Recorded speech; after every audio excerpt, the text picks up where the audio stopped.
بسم اللہ الرحمن الرحیم۔ دیکھیں، شریعت کے مسائل میں کوئی شرم والی بات نہیں ہے۔ اگر ہم قرآن و حدیث کا مطالعہ کریں نا، تو جہاں پر اللہ تعالیٰ کی شان و عظمت کا بیان ہے، نبی کریم صلی اللہ علیہ وآلہ وسلم کے فضائل و کمالات کا ذکر ملتا ہے، وہیں ہمیں حج و نماز و زکوٰۃ، یہاں تک کہ طہارت کے معاملات کی بھی تعلیمات دی گئی ہیں۔ اسلام ایک مکمل ضابطۂ حیات ہے۔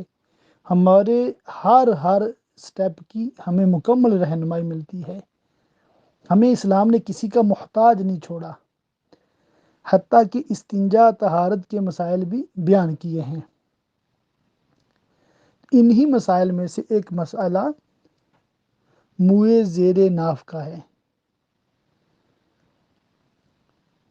اس میں بہت زیادہ لوگوں کو غلط فہمیاں ہیں، اور جتنے منہ اتنی باتیں۔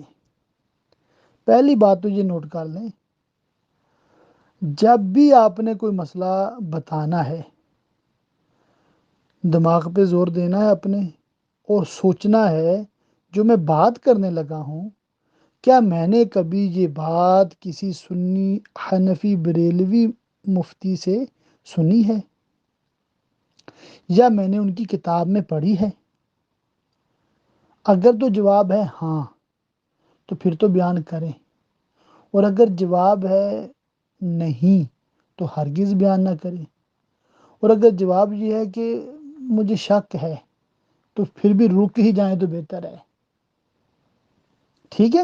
اب اصل مسئلہ کیا ہے کہ بعض کے بال بہت گھنے ہوتے ہیں، بعض کے گھنے نہیں ہوتے، بعض کے بال زیادہ بڑھتے ہیں، بعض کے زیادہ تیزی سے بڑھتے نہیں ہیں۔ ہر انسان مختلف ہے۔ بعض کے بالکل سیدھے بال ہیں، بعض کے تھوڑے کرلی ہیں، بعض کے بالکل ہی گھنگریالے بال ہوتے ہیں۔ بعض کی سکین جو ہے نا، جلد بڑی نرم ہوتی ہے، بعض کی اتنی سخت ہوتی ہے۔ تو یہ فرق ہے انسانوں میں۔ اسلام نے کیا قانون اور ضابطہ رکھا ہے کہ موئے زیر ناف ہوں، موئے زیر بغل ہوں یا ناخن ہوں، 40 دن کے اندر اندر ایک بار کم از کم ان کو کاٹا جائے، صاف کیا جائے۔ اور اگر 40 دن گزر گئے اور بلا وجہ تاخیر ہو رہی ہے، تو اب بندہ گناہ گار ہے۔ کیا ہے؟ بندہ گناہ گار ہے، مگر بندہ ناپاک نہیں ہے۔ جی ہاں، آپ کی معلومات کے لیے عرض کر دوں، شرمگاہ جو ہے نا ہماری، جب ہم اس کو دھو لیتے ہیں، اس پہ نجاست نہیں لگی ہوئی، پاک حصہ ہے جسم کا، وہ پاک حصہ ہے تو ہم نماز پڑھ سکتے ہیں نا، موٹی سی مثال ہے۔ تو اس پہ جو بال ہیں وہ بھی پاک ہیں، ان کو اگر ہاتھ لگ جائے یا کپڑا لگ جائے یا جسم پہ ہیں، وہ چاہے 40 دن سے اوپر ہو گئے ہیں، تب بھی وہ پاک ہی ہیں۔ ہم نماز پڑھتے ہیں، نماز ہماری ہو جاتی ہے۔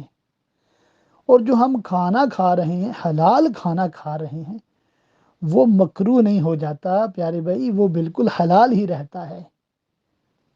مگر ہم اس وجہ سے کہ ان بالوں کو بلا عذر ہم نہیں کاٹ رہے، 40 دن گزر گئے ہیں، اوپر ہو گیا ہے ٹائم، تو ہم اس کے گناہ گار ہو رہے ہیں صرف۔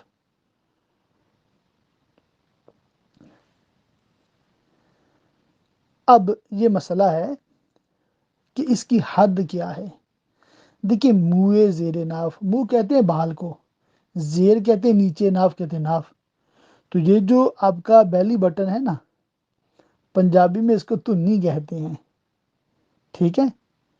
یہ ناف جو ہے، اس کے دائیں اور بائیں، یعنی رائٹ سائڈ پہ اور لیفٹ سائڈ پہ آپ ایک لائن لگائیں نا پیٹ پہ سائڈ تک، تو یہ جو پیٹ کا سامنے کا حصہ ہے نا، نیچے سارا پیٹ جو آپ کا جسے ہم کہتے ہیں، یہ سارا صاف کرنا ہے۔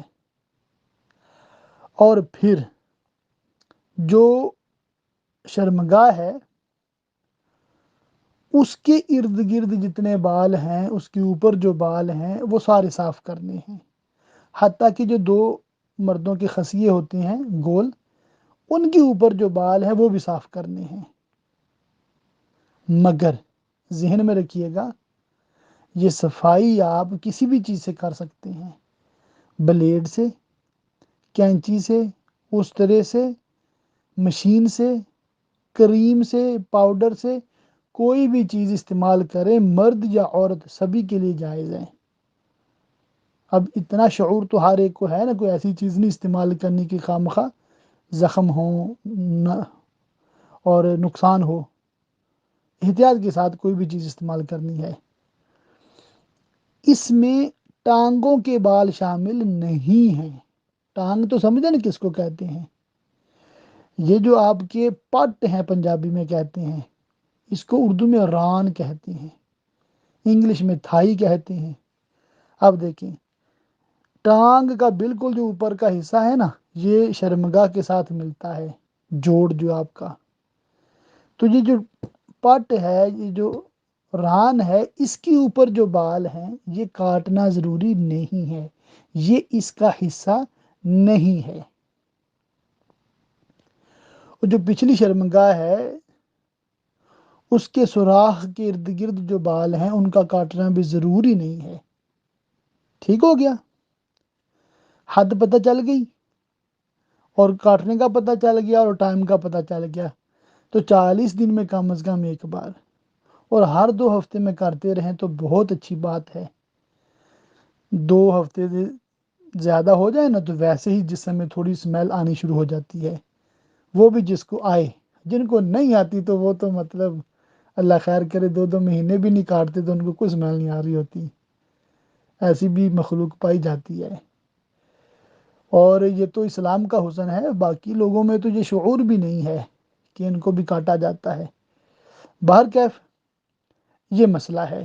اب ایک اور اضافی چیز سیکھ لیں، سمجھ لیں کہ اگر کوئی رانوں کے بال کاٹتا رہا ہے، جیسا کہ عام طور پہ مشہور ہے آدھی ران تک بال کاٹے جائیں، تو یہ بھی جائز ہے۔ بلکہ پوری ٹانگ کے بال کس نے کٹوا دیے، کاٹ دیے، بالکل جائز ہے۔ کٹوانے میں احتیاط یہ ہے کہ مرد بیوی سے مدد لے لے یا بیوی مرد سے مدد لے لے، یہ جائز ہے۔ کسی اور کے سامنے ستر کھولنے کی اجازت نہیں ہے۔ اسی طرح پچھلی شرمگاہ کے سوراخ کے ارد گرد جو بال ہیں ان کو صاف کر دیا، بالکل جائز ہے، کوئی مسئلہ نہیں ہے۔ تو یہ ایک اضافی چیز میں نے عرض کر دی، کوئی کاٹنا چاہے اس کو اجازت، مگر یہ کاٹنا ضروری نہیں ہے۔ اب یہ اتنا تفصیلی مسئلہ آپ کو ملا ہے تو نیت کر لیں کہ انشاءاللہ تعالیٰ آپ دارالفتاح بریلویہ کے خود بھی ممبر رہیں گے اور دوسروں کو بھی ممبر بنائیں گے، اور ہمارا جو عالم کورس اردو میں چل رہا ہے یہ آپ کے دوست انشاءاللہ تعالیٰ آپ کو اس میں مزید رہنمائی کریں گے، اس میں ممکن ہو تو داخلہ لے لیں۔ اس میں ہم انشاءاللہ تعالیٰ مکمل قرآن پاک ترجمہ تفسیر سے مکمل کریں گے 2 سال میں انشاءاللہ تعالیٰ، اور بخاری شریف مکمل کریں گے انشاءاللہ تعالیٰ، پھر فقہ کی کتاب ہے بحار شریعت، اور تصوف کی کتاب احیاء العلوم آدھی پڑھیں گے ہم، 3 4 جلد، پہلی آدھی جو وہ شافیوں کے مسائل وہ نہیں پڑھیں گے۔ اور سیرت مصطفیٰ صلی اللہ علیہ وآلہ وسلم بہت پیاری کتاب ہے، ایسی منظر کشی کی ہے نا انہوں نے سیرت کی، بندہ پڑھتا جائے تو ایسے منظر سامنے آ جاتا ہے مکہ مدینہ کا سارا نا، اور نبی پاک صلی اللہ علیہ وآلہ وسلم کا مبارک دور آنکھوں کے سامنے منظر آ جاتا ہے۔ تو اس میں داخلہ لے لیں انشاءاللہ تعالیٰ، آپ کی دنیاوی کام کاج، آپ کی دنیاوی تعلیم کے ساتھ ساتھ علم دین سیکھنے کا بہترین پلیٹ فارم ہے، گھر بیٹھے اپنے فری ٹائم پہ، اور اس میں کوئی فیس نہیں ہے۔ اللہ تعالیٰ ہم سب کو علم دین حاصل کرنے، عمل کرنے اور دوسروں تک پہنچانے کی توفیق عطا فرمائے۔ اس کلپ کو بھی آپ زیادہ سے زیادہ لوگوں تک پہنچائیں تاکہ لوگوں کی یہ غلط فہمیاں بھی دور ہوں، اور جب یہ موئے زیر ناف دور کر دیے نا تو غسل فرض نہیں ہو جاتا، یہ بھی ذہن میں رکھنا ہے۔ صرف بال وہ کاٹے ہیں ظاہر ہے، ان کو دھو لیں بس، ٹھیک ہے، اتنی جگہ کو دھو لیا کافی ہے۔ اس طرح موئے زیر بغل جو بال ہیں ان کو بھی مطلب کاٹ دیا اور دھو لیا بس، ٹھیک ہے، اسے غسل فرض نہیں ہوتا۔ ہاں غسل کر لیں، غسل سے پہلے یہ کام کر لیں، جائز ہے، اچھی بات ہے۔